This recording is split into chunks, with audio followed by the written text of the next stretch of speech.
Hello everyone, Sheila back again. Welcome to my channel. I'm busy sewing up this little sweater, the blackberry stitch. A lot of people call this bubble, but I've always called it blackberry, so I'm sticking to what I know best. And it's a stitch, you have the little bits, you get little bits like that on it depends where the bubble stitch ends on the thing, you can't see it very well there, but they're okay. They're stitched in. When you're stitching along, you just go in a straight line across where the bubble is, so it doesn't show on the other side.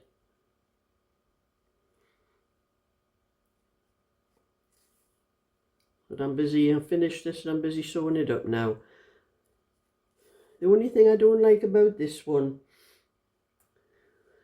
the neck, when I picked up the stitches for the neck, I added a few extra stitches here and there on the back and the sleeves and on the front. This is the front part of the neck, so that there was plenty of stitches to get it over the child's head without putting an opening on the back or down one of the seams or that, because I like them to go just straight over the head. Well, this wool, I'll put that needle in there too, lost it. There's a lot of different colours in it, and when I've done I've never had to use the blue for the ribs on the bottom. It's like pink and white on this or I don't think it's white, it's like a pale grey, I think.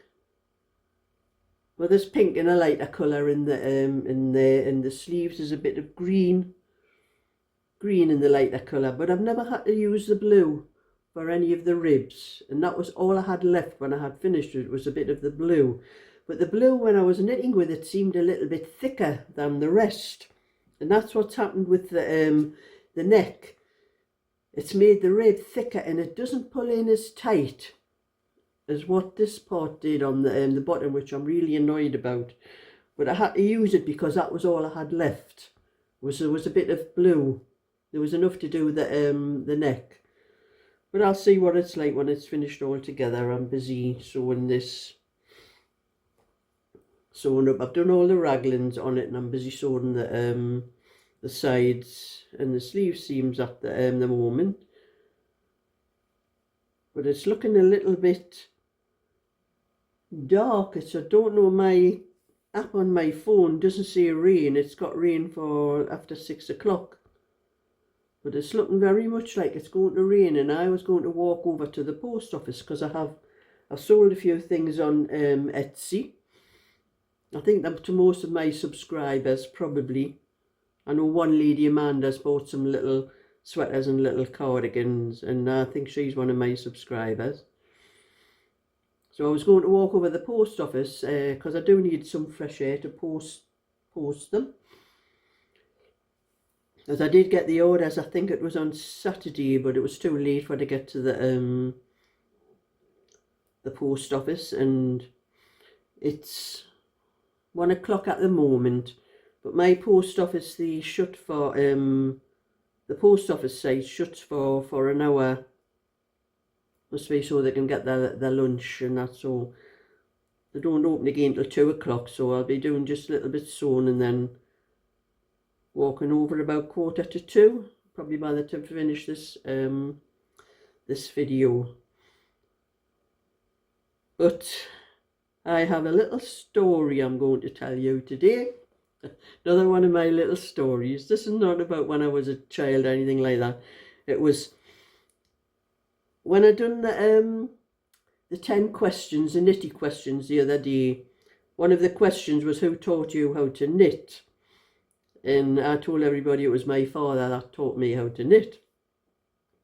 Well, I was on holiday. It was the last holiday I had with my partner Mel before the brain tumour took his life. And I'm just going to tell you a little story about when I was on holiday with him, and we were in a hotel and we were only there for a week. And we found this place, this bar that had a lot of good turns and that on, and we decided to have a look in this night. And the place was chocker. It was really full, and we couldn't see any seats anywhere. And then suddenly you saw these seats at the there was a stage, big room, and there was a stage down the bottom, and there was this table at the very corner of the stage, and there was no one sitting there. So I said to Mel at the time, oh look, there's a table over there, there's a couple of seats, we'll go and sit there. So we got in this table in the corner, and of course we didn't know the table was empty for a reason. We sat down, and there was 1 or 2 acts first, and then this young fella come on. He was comedian, singer as well. He was a really good singer, he was as well, but he was more comedian than the singing. So we were sitting there, and he came on, done a song first, and then he started doing a little bit comedy thing. And he looked down at where we were sitting, and at the time I was wearing a little top I had made for myself for my holidays, and it was just one of those that was straight across here, like a little pico edge across the top of it, and I had done some cords and slotted the cords through the front and the back bit, and they just tied on the shoulders, which was nice for the kind of weather we were having. And anyway, he looked down at me and he said, "That's a nice top you're wearing, missus." And I was sitting there, you know, what's he on about? Your dad teach you to knit? I looked at her and never said anything, you know, and what's he on about?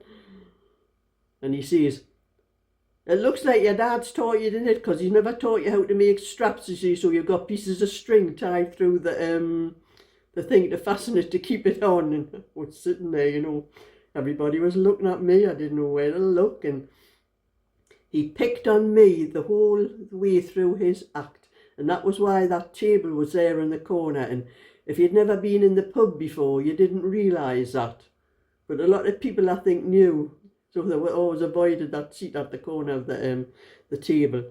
But he picked on me the whole night, everything, and then it was getting near the end of his act, and he started talking to all the people that were sitting there, and he was asking them their names and where they were from and that, and yes, you know, there was most of the people at the back and that, and he worked his way around to the front, and then he had the table behind me, and he's asking, there was a young fella, he was a young couple sitting there, and he was asking the fella what was, oh, where was he from? That was, he said, where did he come from? And he said he was from Melbourne in Australia. And I forget what his name was, but he asked him his name as well. And then he came to our table and looked at me and started laughing. And he said, "Where are you from then, missus?" And I says, "I'm from Newcastle. I'm a Geordie." There was 1 or 2 cheers in the room, because there was 1 or 2 other Geordies there, like. And then he said, "And what's your name then?" And I said, "Sheila." And you know what? He burst out laughing. And he says, "I couldn't make this up if I tried." And we're all sitting here, "What's he on about?" And he says, "There's a young fella sitting behind on that table behind you." He says, "I couldn't make this up," he says, "if I tried." He says, "He's from Australia, and he's got a Sheila sitting in front of him." Sitting there, and of course everybody in the room just burst out laughing. And I was sitting there, and what on earth are they all laughing at? And Mel tugged me like, he says, "Sheila, do you not know," he says, "that Australians call a bit of fluff Sheilas?"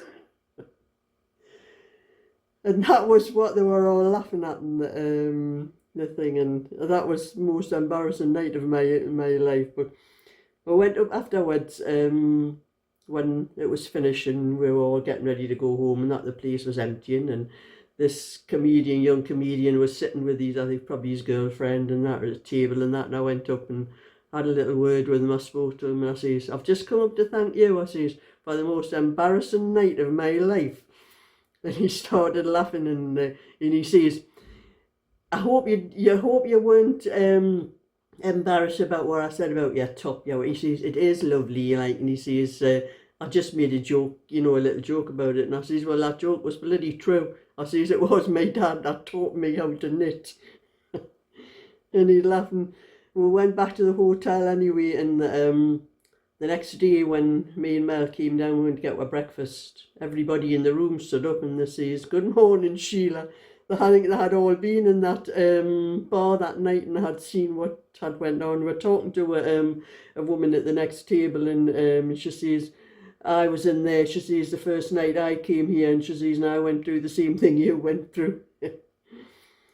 Well, that was just a little bit story about one night I'll never forget in Cyprus. But I'm going to finish sewing this, and then I'll be nipping out to the post office. But tonight I am going to, this is one of the balls of wool that Derek sent me, one of the packs. And this is the Yarn Smith's Create, the same as those little cardigans. You know, this one I have to, I'm waiting for a ball to finish the neck and that off this one. But this is the same wool, only baby one. So I'm going to knit myself a sweater. I'm going to start tonight with this one because I want some new sweaters for the winter, because mine seem to be getting, well, you can see the lighter thing. Don't know what it is, whether I've got pointy elbows or what, but the elbows are all going like that on my sweaters. Well, these ones want replacing anyway, so. And I'm going to do a basket stitch, because I haven't got a cardigan with a basket stitch on, the 2x4 one that I do. But I have not got a sweater, so I think I like this lemon. It's a lovely, you know, one of my favourite pastel shades. So I'm going to do myself a sweater to start it tonight, because that's what I'm doing, my own things I'm knitting of a night time, because I do need to get a few sweaters made, so that's what I'll be doing with that. So I'll let you all see that when I start it. But my other cardigan that I was knitting, this one, I'll do a little bit of this now and again, but this is not a pattern that I can knit when I'm watching the television because of the stitches, because this one has knit stitches on the purl side and purl stitches on the knit side, and I have to make sure I have them on the right side. Otherwise I have done quite a lot of pulling out of this one. I had already knitted this side up once, but I had done the border. I was going to make an edge to edge, and I had done the border on, but it was coming out baggy looking and that, and it just wasn't tidy, so I had about that much done of it. Actually, I pulled it out and started it again.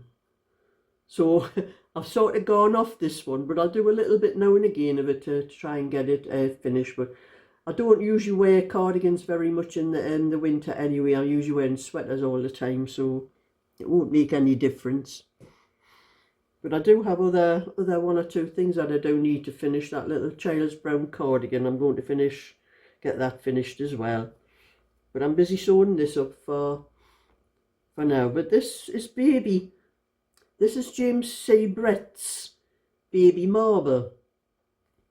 And it seems quite stiff actually. It's not what I would have thought for a baby yarn. It doesn't feel nice and soft.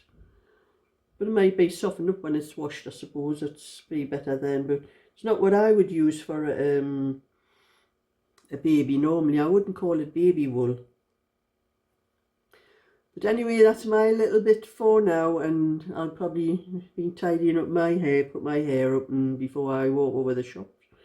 It's very windy and the wind will just blow it all over the place, but I do tie it up when I go out anyway. I only leave it down when I'm sitting in the house, because I have it tied up, it gives me a headache. So a thumbs up and subscribe, and I'll catch you all another time. So bye for now.